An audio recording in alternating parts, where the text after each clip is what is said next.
Waalaikumsalam warahmatullahi wabarakatuh. Pertama-tama marilah kita panjatkan puji dan syukur kita kehadirat Allah Subhanahu wa taala yang berkat rahmat dan hidayahnya kita bisa berkumpul pada acara Kidis yang hari ini. Salawat serta salam tak lupa kita junjungkan kepada Nabi besar kita, Nabi besar Muhammad sallallahu alaihi wasallam, yang berkat perjuangan dan kegigihannya kita bisa menikmati indahnya Islam. Untuk mempersingkat waktu, Kidis yang hari ini akan diisi oleh Ustadz Sudayat Kosasih dengan tema kajian refleksi Muharram untuk raih prestasi terbaik. Kepada Ustadz kami persilakan.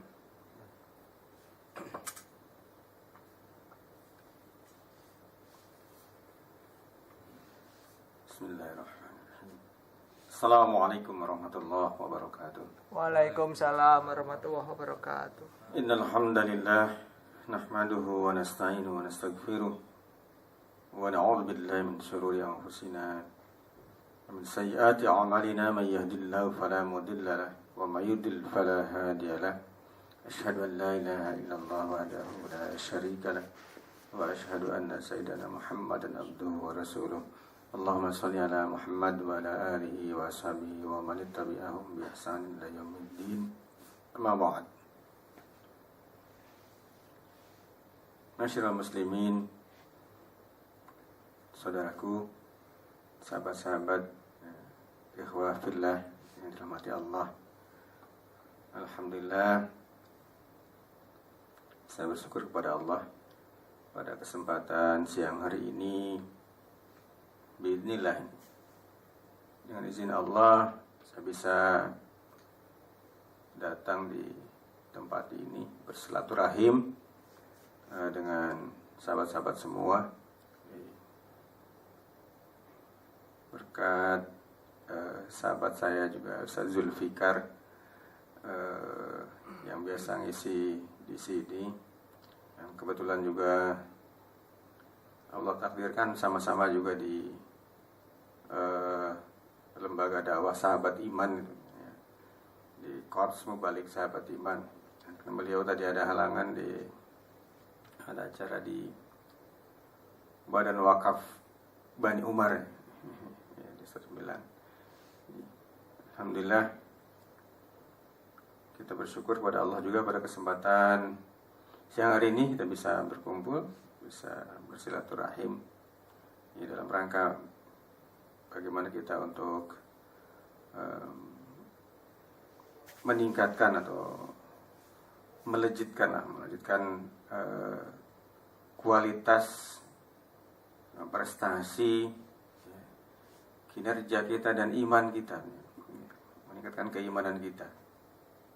Dan mudah-mudahan sahabat-sahabat yang lain, teman-teman yang lain yang di dalam ruangan ini juga bisa sama-sama mendengarkan. Ya. Pada hari ini kita momentumnya ini momentum semangat baru, mestinya tahun baru Islam ini. Semangat tahun baru Islam, semangat Muharram, semangat untuk berhijrah. Berhijrah dalam makna bukan hanya berpindah dari satu tempat ke tempat yang lain, tetapi berhijrah dari mana yang sangat luas. Bagaimana kita bisa menghijrahkan diri kita dari yang asalnya tidak baik menjadi lebih baik gitu. Berhijrah bagaimana kita yang tadinya prestasinya biasa-biasa saja, tetapi kita kemudian bisa luar biasa, bisa meningkat di semangat tahun baru hijrah ini, Muharram ini. Ditandai dengan Muharram ini ada peristiwa yang kalau di Jawa diperingati Suro, ya. Kemudian di dalam sejarah Islam, tarikh Islam itu 10 Muharram itu diperingati oleh sahabat-sahabat kita sebagai hari apa? Hari berduka. Hari berduka atas terbunuhnya siapa? Ya, cucu Rasulullah Hasan al-Husain di Karbala. Ya, di Karbala itu. Ya, itunya peristiwa. Tetapi yang sesungguhnya kita ambil peristiwa pada hari ini, kita bagaimana untuk meningkatkan dan melejitkan prestasi kita dan keimanan kita sesungguhnya. Hari ini pula kita masih disibukkan dengan berita, ya, peristiwa di media massa, di berbagai media, ya, itu dengan musibah asap, ya, yang sudah menjadi tragedi yang nasional, katanya gitu kan, asap, ya. Saya merenungkan ini ada apa ini dengan asap di negara kita ini kan, yang saat ini sampai menelan korban banyak. Saya cari-cari itu kan dalam Al-Quran itu. Ini sama-sama cari ini baru ketemu kan gitu. Dalam Al-Quran itu ada surat yang namanya surat Asap, surat Ad-Dukhan. Ad-Dukhan, surat Asap atau surat ini surat kabut gitu. Sampai Allah itu memberikan nama itu tentang nama asap ini. Allah Subhanahu wa taala ini mengirimkan asap ini di dalam surat Ad-Dukhan ini sebagai ujian buat kita sebenarnya. Ini musibah untuk menguji keimanan kita. Asap rokok disebut apa? Tadkhin, ya. Tadkhin merokok itu tadkhin. Asap itu sama. Mungkin kalau asap rokok dikumpulkan dari bara merokok itu bisa terkumpul asapnya sebanyak itu di angkasa itu. Dan kalau kita naik pesawat itu, pas ada gangguan kabut itu, asap itu kan pesawat itu terasa bisa goncang gitu kan, goncang maksudnya, gitu kan gitu. Ini karena kabut aja gitu. Ternyata kita itu tidak bisa itu melawan asap saja, nggak bisa gitu. Betapa kecilnya kita itu melawan asap aja nggak bisa. Ini ujian dari Allah, ini musibah untuk menguji keimanan kita. Pesawat dengan kabut itu bisa jatuh juga. Pemerintah mengerahkan tentara lagi, berapa? 10.000 tentara lagi kerahkan lagi itu untuk berperang melawan asap. Tentaranya melawan asap nih kan, dikirim gitu. Kita baru sadar bang, ini ujian dari Allah.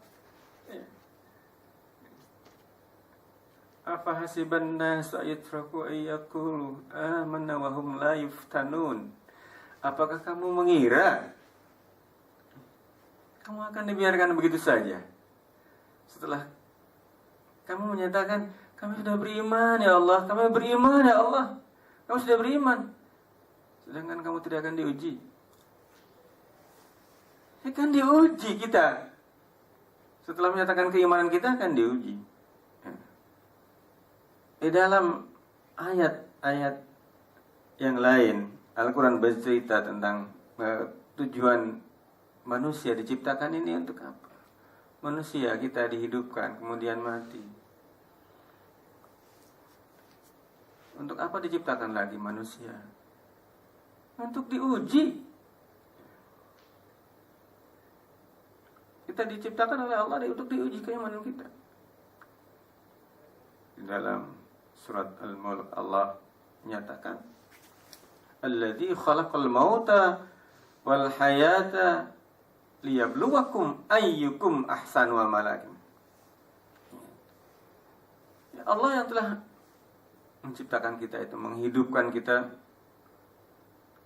kemudian kita dimatikan oleh Allah. Sungguh ini sebagai ujian bagi kamu sekalian.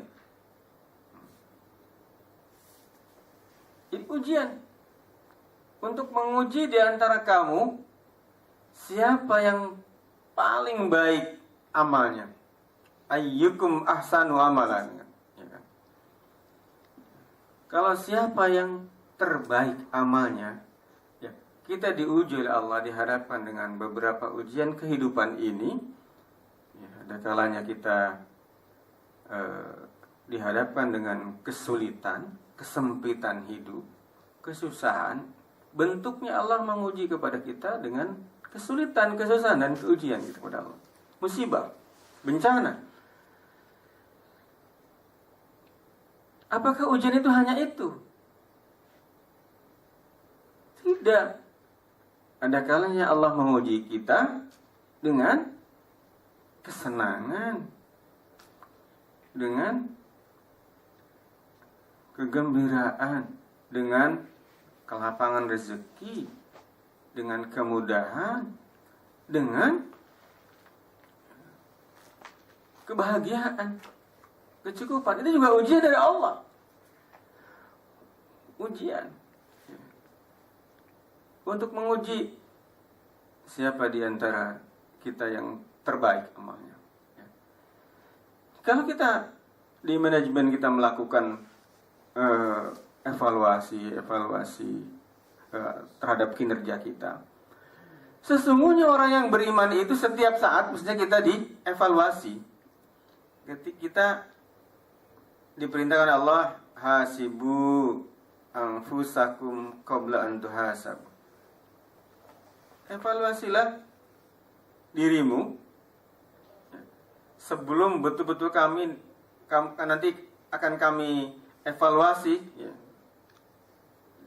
yang sesungguhnya nanti dievaluasi yang terakhir di hadapan Allah. Untuk apa kita dievaluasi itu? Nah, agar kita bisa terus memperbaiki diri, terus memperbaiki diri, meningkatkan kebaikan kita. Jangan bosan berbuat baik gitu kan. Sudah berbuat baik gitu.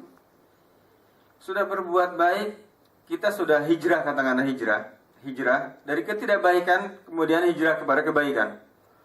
Sudah bagus. Tetapi ketika kita ada dalam posisi baik itu akan diuji oleh Allah sampai di mana keistiqomahan kita berbuat baik itu. Jangan bosan berbuat baik itu. Akan terus diuji oleh Allah. Justru mempertahankannya ketika dalam posisi kita baik itu kita yang berat itu.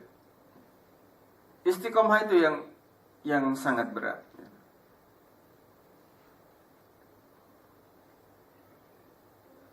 Ini hijrah untuk menggapai prestasi yang terbaik, mesti setiap saat kita mengevaluasi diri kita.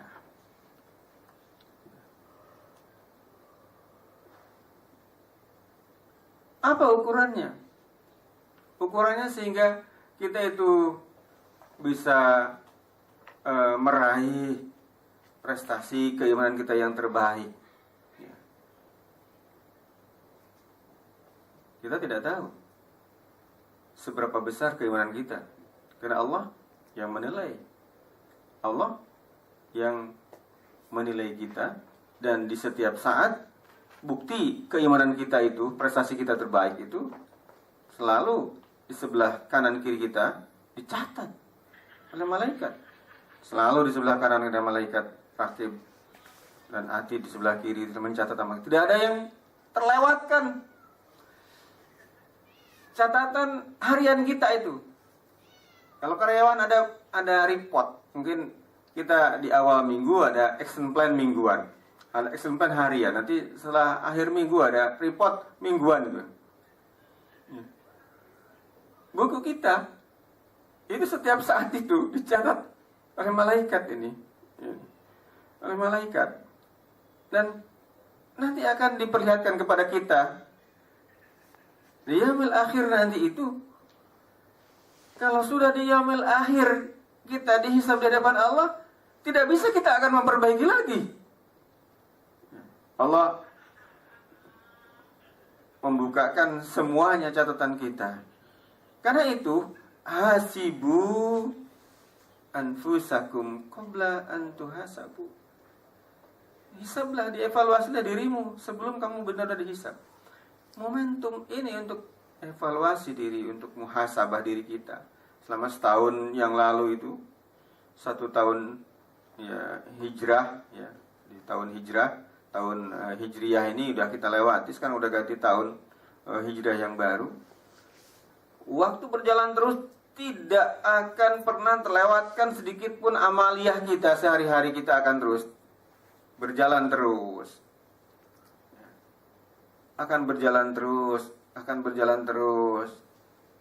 Ramadan yang lalu sudah kita lewati, kemudian melewati lagi haji, Idul Adha, Idul Kurban, kemudian Muharram enggak akan lama lagi kita besok itu akan ketemu dengan Ramadan lagi. Begitu terus, begitu terus. Kalau kita tidak menghisab atau mengevaluasi diri kita, ya, tentang amaliyah kita, itu akan terlewatkan momentum bagaimana kita untuk memperbaiki diri itu, untuk berhijrah gitu. Untuk hijrah kita itu, kalau kita tidak di evaluasi, bahkan setiap hari kita diperintahkan oleh Allah untuk menghisab diri kita itu. Ketika kita salat itu mi'rajnya orang-orang yang beriman. Ya. Ketika kita salat, kita lapor kepada Allah. Dari antara salat yang sebelumnya ke salat yang berikutnya lagi, adakah evaluasi diri kita? Adakah amaliyah? Ya. Apa yang sudah kita lakukan? Adakah yang perbuatan yang menambah amal atau malah menambah dosa? 1 hari 5 kali kita evaluasi itu. Sehingga sholat yang kita lakukan itu benar-benar berfungsi, inna sholata tanha anil fahsya'i wal munkar wal baghi. Ya, sungguhnya sholat itu mencegah perbuatan keji dan mungkar. Ya. Perbuatan keji, perbuatan mungkar, perbuatan jahat itu ketika kita sholat, Allahu Akbar, ya Allah. Ya Allah, dari tadi pagi subuh sampai sekarang ini, siang duhur ini, apa yang sudah aku lakukan ya Allah? Amal soleh atau amal yang salah, amal yang tambah dosa gitu. Itu evaluasi kita di kita ini. Jadi orang Islam sesungguhnya untuk melejitkan prestasi itu memang dari sholat itu dulu. Dari sholat kita itu menjadi mediator untuk bermuhasabah kita. Jadi ada mediasi ketika kita bermediasi dengan Allah untuk menghisab, untuk mengevaluasi diri kita. Ya.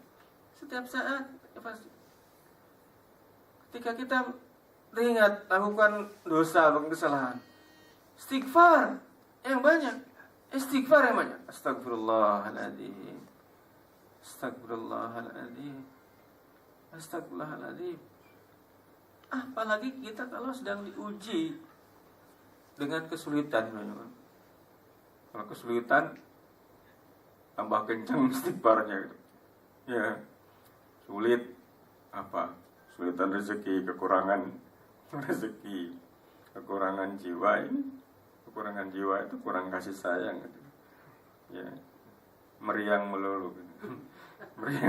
Merindukan kasih sayang. Meriang.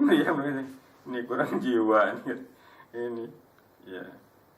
Kemudian kurang kurang buah-buahan, kurang makanan, ini ujian dari Allah. Ya. Ujian dari Allah itu kan. Istighfar kepada Allah. Istighfar kepada Allah. Ada salah seorang sahabat bertanya kepada Rasul, "Ya Rasul, aku sedang diuji oleh Allah dengan musibah ini." Apa jawaban Rasul?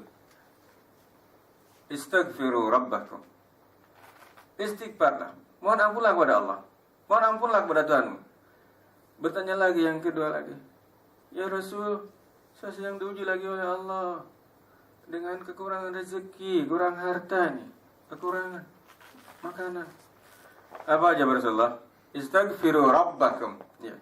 Istighfar kepada Allah. Ya kan? Beristighfar kepada Allah. Pertanyaan yang ketiga, sahabat tanya lagi, "Ya Rasul, saya dan keluarga saya ditimpa, ada salah seorang anggota keluarga ditimpa penyakit. Penyakitnya nggak sembuh-sembuh. Apa obatnya?" Jawab Rasul, "Istaghfiru rabbakum."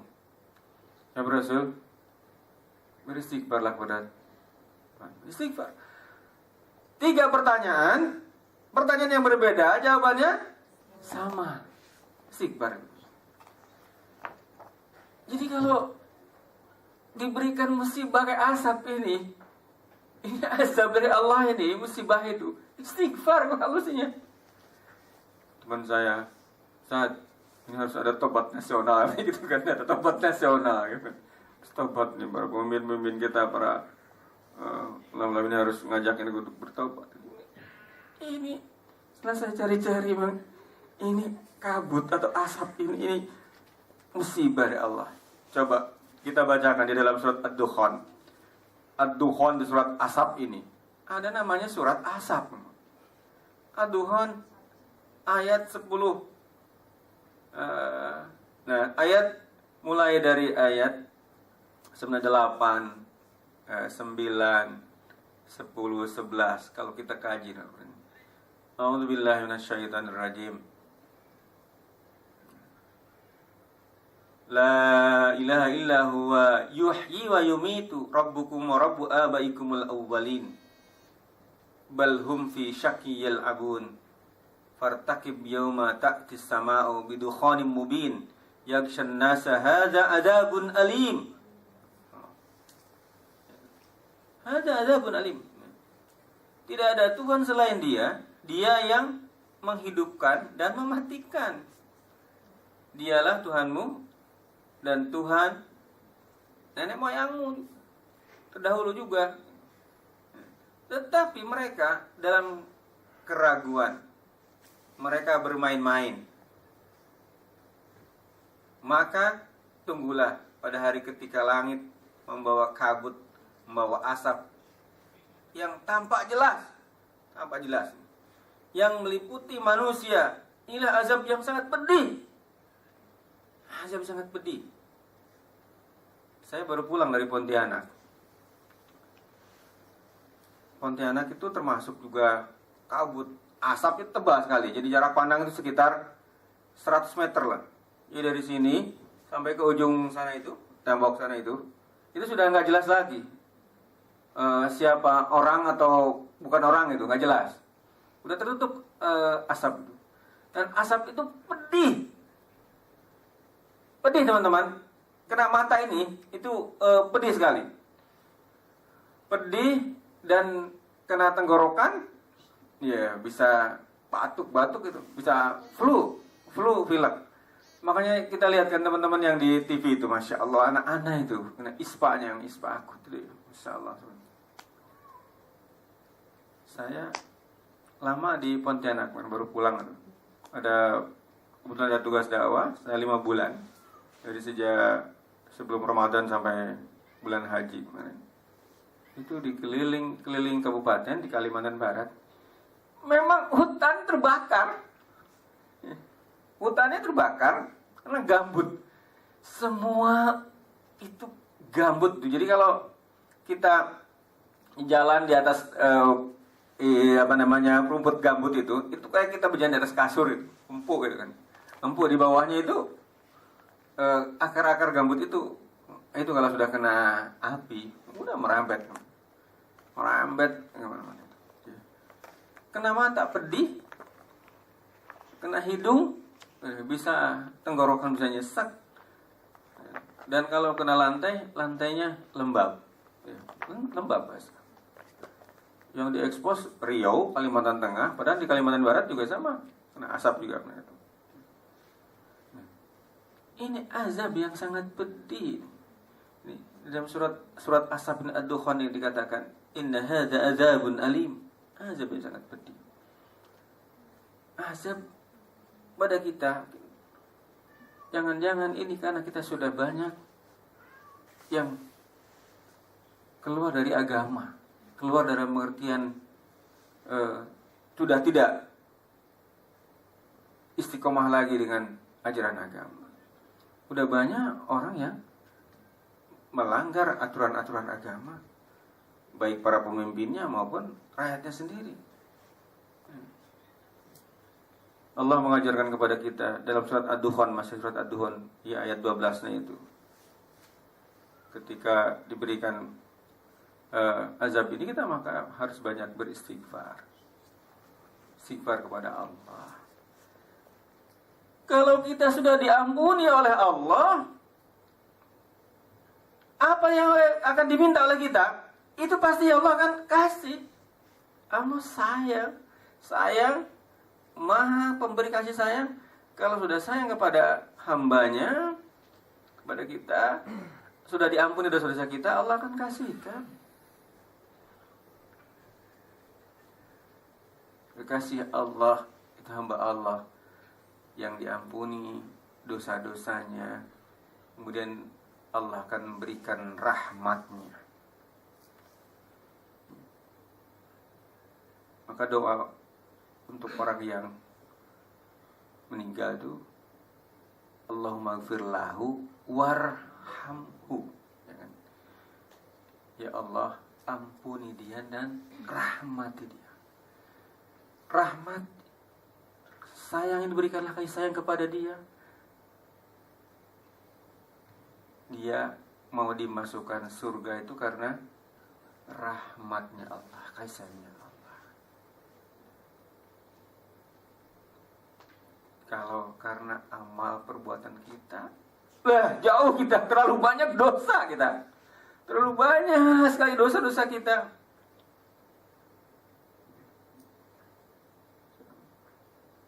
Maka pertama kali kita berzikir kepada Allah itu, berzikir untuk memohon ampun kepada Allah. Karena semua hamba Allah diuji oleh Allah keimanannya, termasuk para nabi dan rasul. Nabi-nabi dan rasul diuji oleh Allah dengan berbagai ujian masing-masing. Ada yang diuji dengan penyakit, sakit lama sekali, Nabi Ayub. Ada yang diuji kemudian ditelan ikan, Yunus ditelan di dalam perut ikan. Apa yang diperbuat oleh Yunus ketika ada dalam perut ikan itu? La ilaha illa anta subhanaka inni kuntu minaz zalimin. La ilaha illa anta subhanaka inni kuntu minaz zalimin. Yunus menyatakan ikrarnya tentang tauhid kepada Allah. Tidak ada ilah, tidak ada Tuhan selain Allah. Maha suci Engkau ya Allah. Sesungguhnya aku yang sangat dolim ya Allah, sangat dolim. Itu zikir itu ditirukan sama biksu-biksu Buddha itu.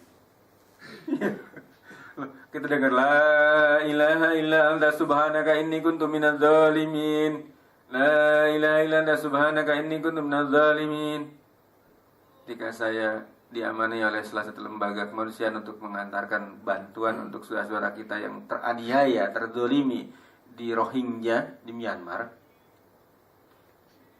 Sempat dideportasi dulu saya pertama kali, diusir di imigrasi Myanmar. Tapi kita putus asa, kita dideportasi ke Kuala Lumpur, bikin lagi visa di Kuala Lumpur, dibantu sama orang Myanmar yang muslim. Berangkat lagi. Sepanjang jalan dari Yangon, dari downtown Yangon sampai ke Maiktila yang akan kita bantu, saudara-saudara kita muslim di sana. Itu sepanjang jalan di bis, karena naik bis malam gitu. Itu suara biksu itu tadi yang berdoa itu lagunya seperti itu, kayak la ilaha illallah subhanaka inni kuntu minadz zalimin, la ilaha illallah subhanaka inni kuntu minadz zalimin, tapi dalam bahasa Burma, bahasa Burmanya itu. Ini niru orang Islam, ini niru gayanya orang Islam, jadi biksunya itu. Perbanyaklah kita berzikir kepada Allah, ya, itu. Ketika dalam ujian seperti ini. Ya. Kemudian Allah menyuruh kita untuk berdoa. Di ayat berikutnya, ayat ke-12 surat Ad-Dukhan itu, Allah menuntun kita, mengajari kita untuk berdoa, Rabbana kshif anna, ya. Rabbana kshif anna al-'adzab, ya. Inna mu'minun. Rabbana, ya. Rabbana, ya Tuhan kami, ya Rabb kami, lenyapkanlah azab itu dari kami. Sungguh kami akan beriman. Sungguh kami akan beriman, gitu kan. Jadi siapa yang berdoa itu? Apakah orang kafir, apakah orang yang beriman? Ya. Ini, ayat ini sebenarnya dituntutkan kepada orang yang beriman. Kenapa orang beriman suruh beriman lagi? Karena iman kita belum siddiq, ya. Iman kita ini belum benar-benar, belum betul lurus, ya. Belum hak, ya. Belum seperti Allah di dalam Al-Quran, ya. Surat Al-Anfal, ulaika humul mu'minuna haqqa, ya. Mereka itu orang yang imannya hak, ya. Maka Allah perintahkan juga di ayat yang lain, perintahnya kepada orang yang beriman, ya ayyuhalladzina amanu aminu, ya. Wahai orang yang beriman, perintahnya berimanlah kamu. Ini artinya untuk mengevaluasi diri kita, terus tingkatkan terus iman kamu itu. Kamu imannya baru sebatas pengakuan, ya, tapi kamu belum ekspresikan di dalam perbuatan, dalam amal perbuatan kamu, ya kan? Maka berimanlah, berimanlah. Istighfar kepada Allah sebanyak-banyaknya. Kemudian ini doa ini, Rabbana kshif anna, ya. Ya Allah, hilangkan, lenyapkanlah dari azab itu. Sesungguhnya, ya, kami akan beriman, gitu. Orang yang paling bahagia itu apabila, syaratnya apa syaratnya? Kalau kita ingin bahagia itu di keluarga, apa syaratnya? Kalau suami syaratnya bahagia di keluarga, diakui oleh istri, ya kan, sebagai suaminya kan. Ya, kalau nggak diakui bagaimana bahagia? Istri juga begitu kan di keluarga. Kalau ingin bahagia diakui oleh suaminya, emang istriku sayang, ngado, kan? Diakui sama suaminya. Juga anak-anak juga merasa bahagia diakui anak-anaknya sama orang tuanya. Panggil ummi, panggil mama, begitu. Kita kalau mau bahagia, ya, kita berinteraksi dengan Allah, kita ingin diakui nggak sebagai hamba Allah? Kalau ingin diakui oleh Allah, ya, kita sebagai hamba Allah, maka banyak-banyaklah menyebut asma Allah, banyak-banyaklah beristighfar kepada Allah, banyak mengingat Allah, banyak berzikir kepada Allah. Fadhkuruni azkurkum. Ya. Maka perbanyaklah zikir kepada Allah. Kata Allah, aku akan mengingat kamu dalam keadaan apapun, dalam situasi apapun. Jadi untuk meningkatkan prestasi kinerja kita, itu pertama tingkatkan keimanan kita. Selalu keimanan kita harus ditingkatkan. Iman tidak hanya sekedar di dalam pengakuan, tetapi juga dengan amal perbuatan kita, dengan action kita. Setelah meningkat menjadi lebih baik dengan semangat tahun baru Hijriah ini kemudian pertahankan lagi, istiqomah lagi dalam kebaikan itu. Jangan bosan berbuat baik. Kalau sudah kita rajin sholatnya berjamaah, jangan tinggalkan lagi sholat berjamaah. Tetap dipertahankan sholat berjamaah. Kalau kita sudah terbiasa rutin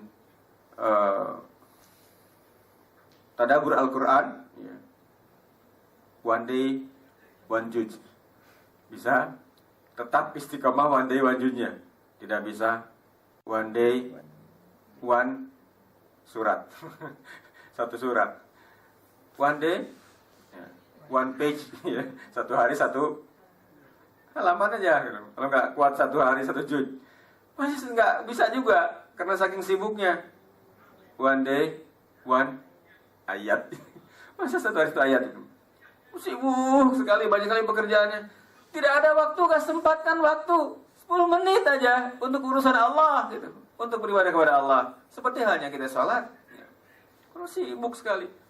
Masa untuk Allah kita tidak menyiapkan waktu?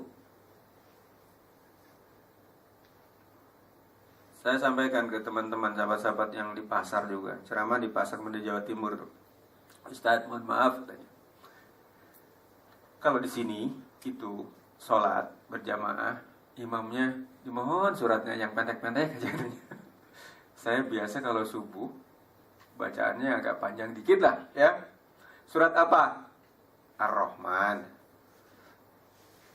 Berapa ayat Ar-Rahman? 78 ayat ya. 78 ayat, 78 ayat Ar-Rahman. Tapi nggak semuanya lah, 15 ayat gitu kan. Setelah rakaat pertama, rakaat kedua setelah Fatihah surat apa? Al-Waqiah. Al-Waqiah yang banyak juga. Nah, jamaah menurut Ustaz, jadi pendek-pendek katanya, jangan panjang-panjang. Kenapa? Saya bilang, mohon maaf, orang itu banyak terburu-buru mau ke pasar gitu. Orang-orang pasar bilang kan. Saya bilang, enggak sempatkah, enggak menyediakan waktukah untuk Allah, sekedar untuk beribadah? Subuh sudah 2 rakaat, bacaannya Falak bin Nas. Qul a'udzu birabbil falaq, qul a'udzu birabbin nas. Rakaat pertama qul a'udzu birabbil falaq, rakaat kedua qul a'udzu birabbin nas, terus. Subuh cuma 2 rakaat. Sudah tidak sempat sholat fajarnya, qobliyahnya, suratnya pendek. Biasakan subuh itu berjamaah. Jamaah sih. Dan itu subuh dengan bacaan yang panjang. Ya, kemudian apalagi kalau misalnya ada dibacakan ayat sajadah, ya. Kemudian sujud tilawah. Ketika bacaan itu ketemu dengan ayat sajadah. Ya. Sahabat-sahabat yang tidak tahu, imam membacakan surat ayatnya, ada ayat sajadah, tiba-tiba sujud. Ini sholat subuh kok 3 rakaat gitu. Iya gitu, sujud tiba-tiba. Nggak tahu, nggak terbiasa itu. Ya, seharusnya memang imam ngasih tahu. Nanti ya, saya akan bacakan surat yang ada sujud tilawah, sujud sajadah. Jadi ketika ada baca surat itu langsung sujud. Nah, sunahkanlah yang panjang-panjang bacaannya. Maka one day, one ayat, one page, one surat, one juz, itu untuk meningkatkan juga kapasitas kemampuan kita membaca Al-Quran, menghafal Al-Quran, ya. Menghafal Al-Quran. Tahfidz kita ditambah juga setiap hari gitu, ya. Nah itu jangan hanya slogan kita membumikan Al-Quran, gitu kan, tetapi kita tidak dibaca setiap saat, tidak menambah hafalan kita. Kita bagaimana kita mengangkat kita, melajitkan kita prestasi kita ke langit, kan? Ya, bumikan Al-Quran ini terus setiap saat kita membaca Al-Quran. Ya. Nah, maka ada beberapa step, ada beberapa cara, ya, bagaimana kita supaya tetap istiqomah dan terus melejitkan prestasi kita. Cukup rumusnya berdasi. Apa itu berdasi? Berdasi supaya mudah ini. Berdasinya bernya itu birrul walidain. Ya. Birrul walidain, jangan lupa kita dalam setiap menghadapi musibah, cobaan, ujian kehidupan ini, kita jangan lupakan berbakti kepada kedua orang tua dan mohon doa dan restunya orang tua. Birrul walidain. Ya. Yang kedua, dasinya itu apa? Berdasinya itu ya sholat tepat pada waktunya. Ya. STW, sholat tepat pada waktunya. Sholat tepat pada waktunya. Kemudian apa? Membaca Al-Quran, ya. Tadabbur Al-Quran, ya. Tadabbur Al-Quran itu terus setiap hari baca Al-Quran, ya. Baca Al-Quran dan fahami walaupun satu ayat, ya. Saya sebenarnya ada kajian khusus tentang tafsir Al-Quran tematik ini dalam setiap kajian MHM. Saya di Majelis Muzaki, saya membuat kajian MHM menggapai hidup mulia dengan cahaya Al-Quran. Dan di TV, di M2TV, saya share dengan Ustaz Irfan Yahya. Nah, bagaimana kita menggapai hidup mulia dengan cahaya Al-Quran? Nah, yang terakhir itu ya infak setiap hari, kalau bisa sering-sering. Berdasi itu isinya itu infak setiap hari, kalau bisa sering-sering infaknya. Itu insya Allah dengan formula itu hidup kita akan tetap ya bisa mempertahankan prestasi kita, melejitkan kualitas keimanan kita. Jangan pernah bosan kita untuk berbuat baik, ya. Terus tetap berbuat baik dalam istiqomah. Mungkin itu yang dapat saya sampaikan pada kesempatan siang hari ini, ya, sebagai perkenalan untuk pertama kali ini, ya, menggantikan Ustaz Zul. Ya, ada halangan, mudah-mudahan di lain waktu ada kesempatan lagi dengan teman-teman dan sahabat-sahabat semua. Kurang lebihnya saya mohon dimaafkan. Billahi taufiq wal hidayah. Wassalamualaikum warahmatullahi wabarakatuh. Waalaikumsalam warahmatullahi wabarakatuh. Baiklah, kepada Iwan atau Ahwat yang ingin bertanya dipersilahkan.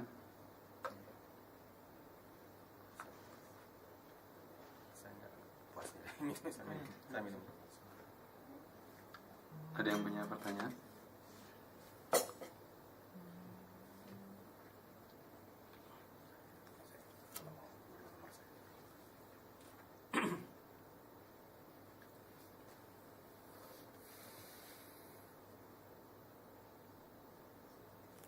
Silakan kalau ada yang tanyakan di luar konteks juga boleh. Mau curhat juga boleh.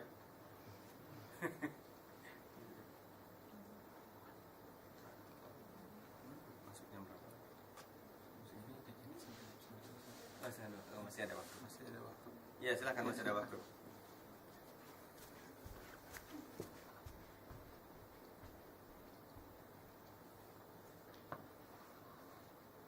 Assalamualaikum warahmatullahi wabarakatuh. Waalaikumsalam warahmatullahi wabarakatuh. Pak Ustadz, saya kemarin dengar cerita dari teman saya. Iya, iya. Jadi ceritanya ini dia punya teman non Islam. Jadi dia menyampaikan maksudnya ingin masuk ke agama Islam. Iya. Setelah itu diantarkan ke Habib atau Ustadz untuk syahadat. Tapi sebelum syahadat dia mengajukan satu pertanyaan. Apakah Ustadz atau Habib ini sebelumnya sudah mengucap syahadat? Seperti itu. Karena kalau misalnya Ustadz belum, berarti curang dong, kenapa saya harus syahadat, kata dia gitu. Dan dia memberikan jadi kayak selebar begitu tuh Ustadz ya. Jadi itu ceritanya Rasulullah itu pernah memanggil cucunya atau anaknya gitu pada usia 17 tahun untuk syahadat. Itu bagaimana tuh Ustadz? Jadi benar atau enggak cerita dia ini gitu. Jadi akhirnya sih si anak ini enggak jadi masuk Islam sih. Karena keraguan-raguan itu. Wassalamualaikum warahmatullahi wabarakatuh.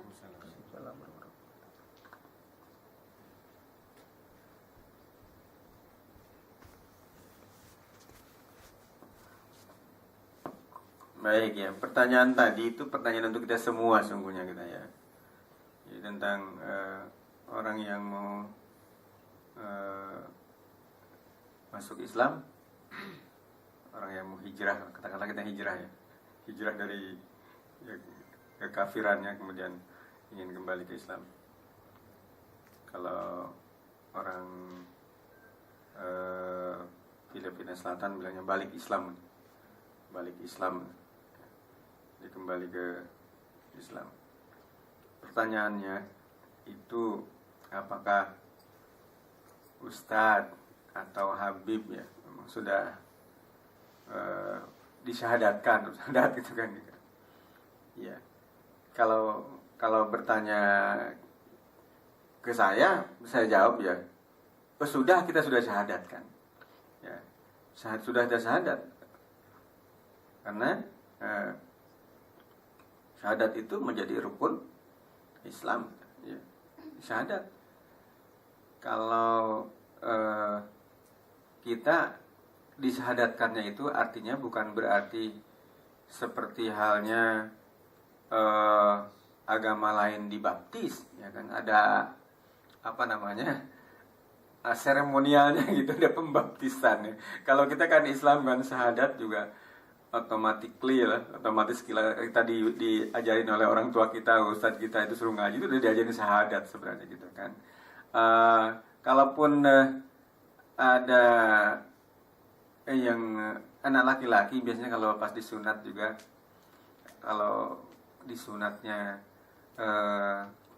di bong supit atau di bengkong atau di dokter yang muslim biasanya dituntun itu syahadat. Jadi syahadat, jadi syaratnya masuk Islam kan harus disunat gitu kan. Ya anak gitu tuh dituntun syahadat itu. Nah, kalau pertanyaannya ke saya jawab kita sudah disyahadatkan, sudah bersyahadat lah. Karena itu menjadi rukun Islam gitu.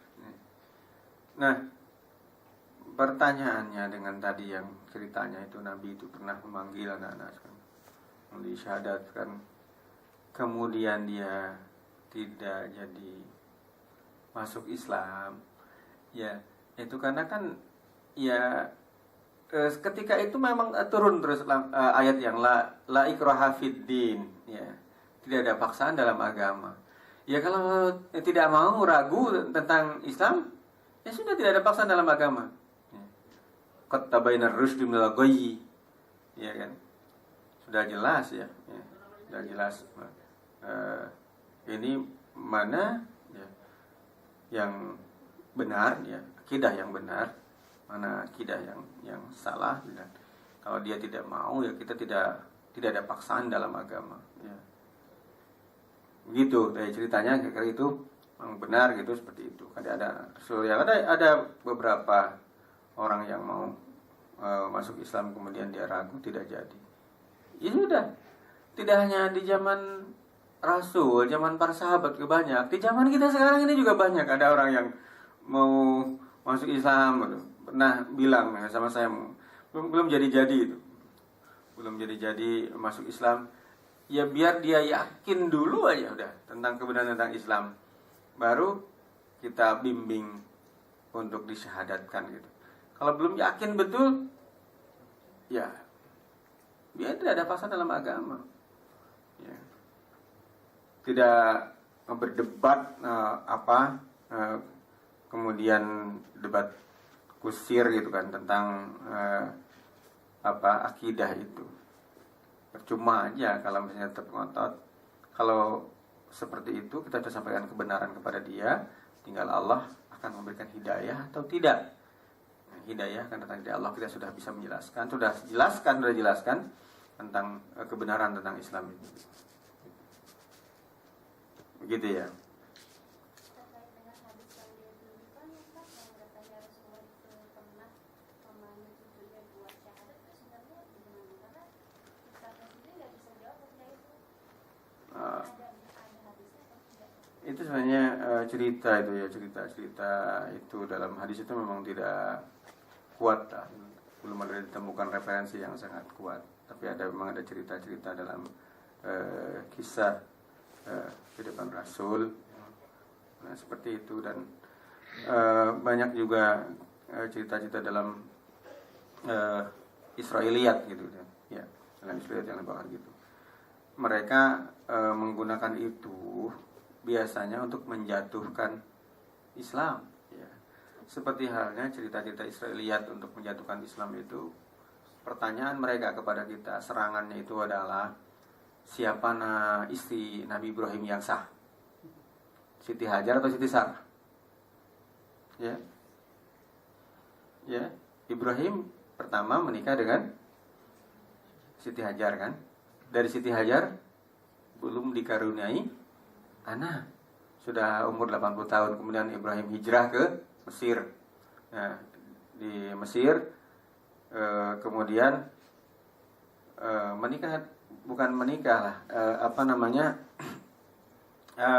membebaskan budak ya, membebaskan budak ya, kemudian jadi istrinya kan, dinikahin kan jadi istrinya. Setelah dibebaskan budak yaitu Siti Sarah ini yang dijadikan senjata oleh orang-orang Kristiani. Itu bukan istri sahnya ya. Sehingga dari Siti Sarah itu kan lahir Ismail itu cucu keturunannya sampai ke kita, sampai ke Muhammad. Muhammad itu bukan anak hasil dari anak yang sah, turunan dari istri yang tidak sah. Itu kan dijadikan alasan orang-orang Kristiani, orang Kristen kepada kita diserang itu. Ya. Nah, dalam Islam, ya budak yang dibebaskan dan itu kemudian seperti juga jadi istrinya, ya kan? Jadi istrinya di zaman itu kemudian turun ayat itu tentang budak. Nah, sebagaimana Allah jelaskan dalam surat Al-Mu'minun ya, dalam surat Al-Mu'minun itu ayat 1, 2, 3 sampai ayat 11 itu kan. Ya. Itu ya. Jadi ada cerita-cerita memang yang kita yang mereka ambil dari sumbernya dari kisah-kisah Israiliyat itu ya, untuk menjatuhkan umat Islam itu. Ya. Kadang ngakunya hadis bukan hadis itu. Ya. Ya. Ada lagi yang mau bertanya, silakan. Baik, ada yang punya pertanyaan lagi?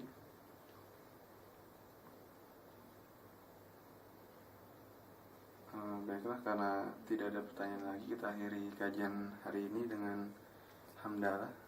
Alhamdulillahirrahmanirrahim. Istighfar sebanyak-banyaknya dan doa penutup majelis.